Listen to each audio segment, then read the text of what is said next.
தொடங்கலாமா?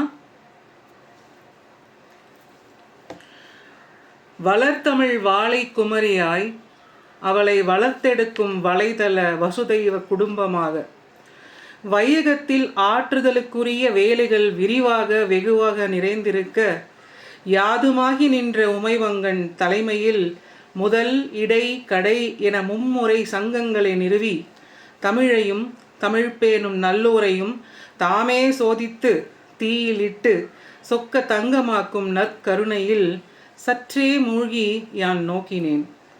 அசைவற்று அகன்று எழுத்து அசை சீர் அல்லது சொல் தலை அடி பாக்கள் என்று தன்னை தானே நிறைத்து கொண்ட தமிழின் பெருமைதான் என்ன? சீரெல்லாம் ஒன்றாக சேர்ந்து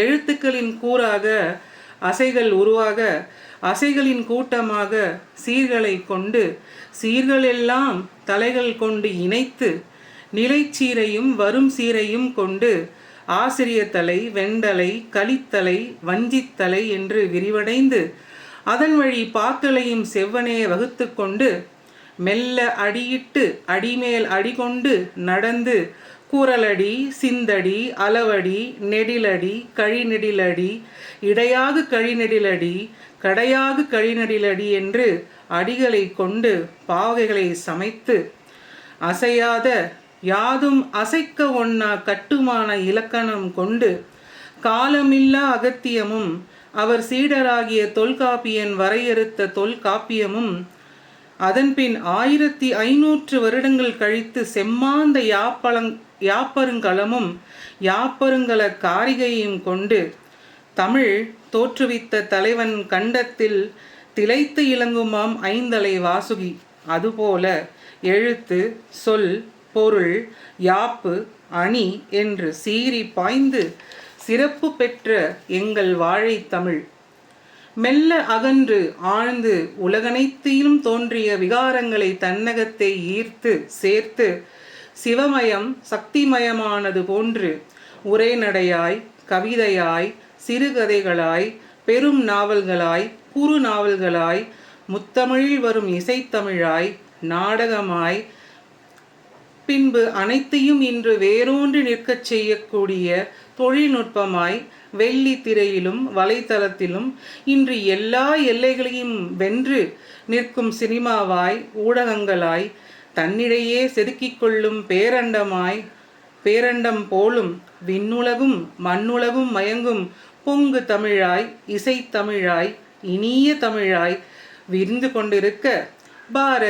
பாரதிதாசன் சுரதா கண்ணதாசன் புலமைப்பித்தன் வாலி என்ற வகைராக்களிலே ராகதேவன் இசைஞானியார் என்று ஞான தேசிகனாய் உருவெடுத்த இளையராஜாவாய் முடிகொண்ட எம்பெருங்காதல் கிழவன் அல்லவா?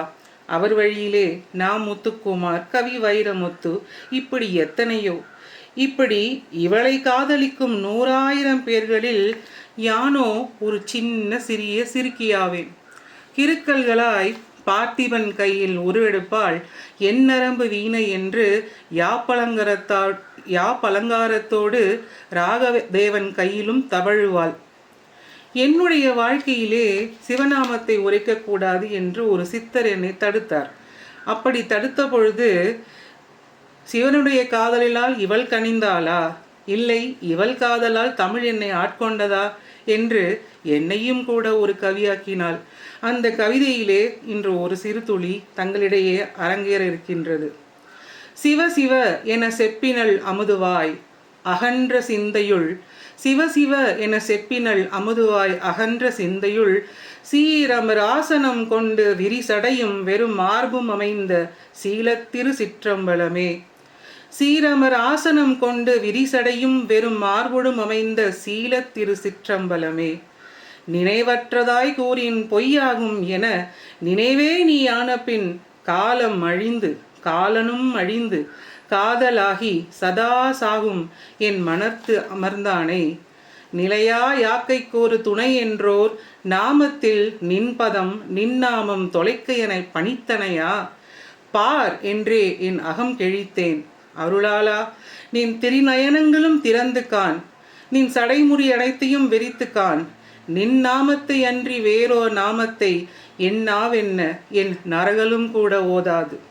நின் நாமத்தை அன்றி வேறோர் நாமத்தை என் நாவென்ன என் நரகலும் கூட ஓதாது என்று என்னை எழுத வைத்தவள் இந்த தமிழல்லவா. இவளுடைய சரித்திரம் பேசி இவள் கொணரும் வாழ்க்கையை சிலாகித்து இங்கே நான் இவள் இவள் என்று குறிப்பிடுவது நம் தமிழைத்தான்.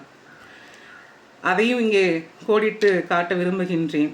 இவள் சரித்திரம் பேசி இவள் கொணரும் வாழ்க்கையை சிலாகித்து நோய் கொண்டால் மருந்தாகினள், காதல் கொண்டால் தூதாகினள், அறிவு தாகம் கொண்டால் அருவியாகினள், இறை மீது பற்று கொண்டால் பக்தி இலக்கியமாகினள், அறம் வளர்க்க முப்பால் கொணர்ந்து நீதி இலக்கியமாகவும் ஆனவள், அகமும் புறமும் காக்க 400 வழிகளைச் சொல்லுவாள், யாண்டும் நிலைத்திருக்கும் சிவமொழியாய் சக்தி அருள் ஒளியாய் அகத்தியனும் முருகனும் வளர்த்து வாழ்வித்த தேவ மொழியாகவும் திக்கெங்கும் வியாபிக்கும் பரம்பொருளே தமிழே.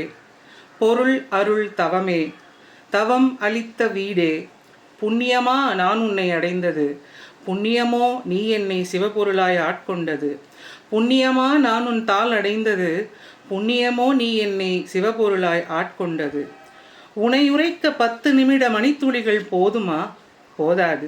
போதாது எனினும் திண்ணையில் அமர்ந்து ஊர்கதை, உலக நடப்பு, விண்ணாராய்ச்சி முதல் மண்ணுக்கு போகும் கதை வரையும் புரணி பேசும் நம் தமிழ் திண்ணையின் நடத்தும் மணி அவர்களும் சங்கத்து மைந்தன் சங்கரன் கணபதியும் இதுவும் மதியம்மா நிறைவு செய்க என்று கூவும் முன்னரே, உயிரே மெய்யே உயிர் மெய்யே என் அறிவின் அகத்தின் வாழ்வின் பக்தியின் அறத்தின் ஆயுதமே, அதையும் ஒரு எழுத்தாய் கொண்டு அமைந்தவளே, சிவமுக்கண்ணாய் இருப்பவளே, எனவே ஆயுதத்தை ஆயுத எழுத்தாய் கொண்டவளே, இணையாட்கொண்ட வாழையே, என்றென்றும் வாழினி வளர்க தமிழ் என்றால் எக்காலமும் வென்ற முக்காலமும் வென்ற தமிழாவாள்.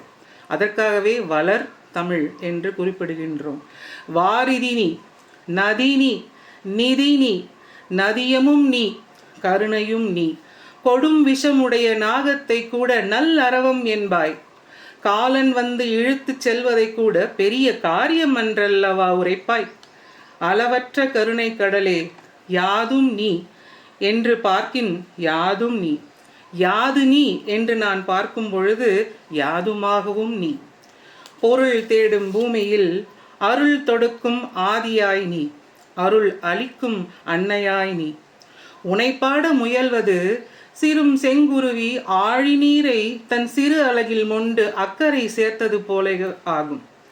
செம்மாந்து நிற்கும் செந்தமிழே வாழிய வாழியவே, தீந்தமிழ் வாழிய வாழியவே, செம்மாந்து நிற்கும் செந்தமிழே வாழிய வாழியவே, தீந்தமிழ் வாழிய வாழியவே.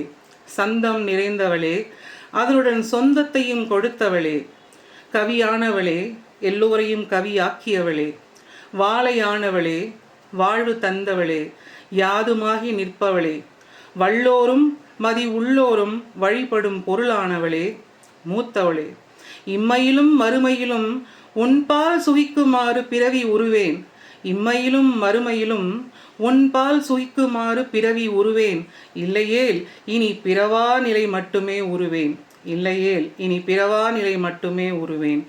செந்தமிழே உயிரே வாழியவே, என்றும் வாழிய வாழியவே. நன்றி, வணக்கம்.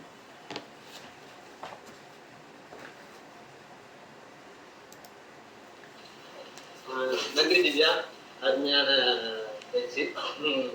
அடுத்து மங்கை, நீங்க தயாரா?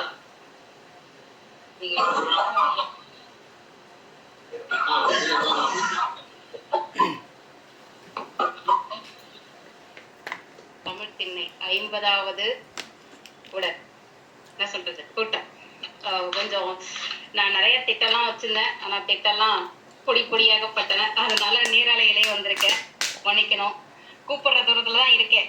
உண்மையை சொல்லணும்னா 1 மணி நேரம் தான் இங்கேயும் அங்கேயும். ஆனா எனது மகனுக்கு பள்ளி இருப்பதால் என்னால் வர முடியவில்லை.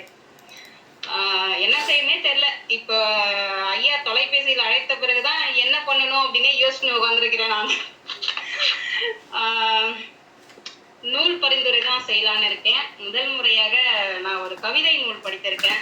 இதை வந்து இங்கதான் கண்டிப்பா பகிர்ந்துக்க முடியும். இந்த நூல் வந்து நீர் மிதக்கும் கண்கள்.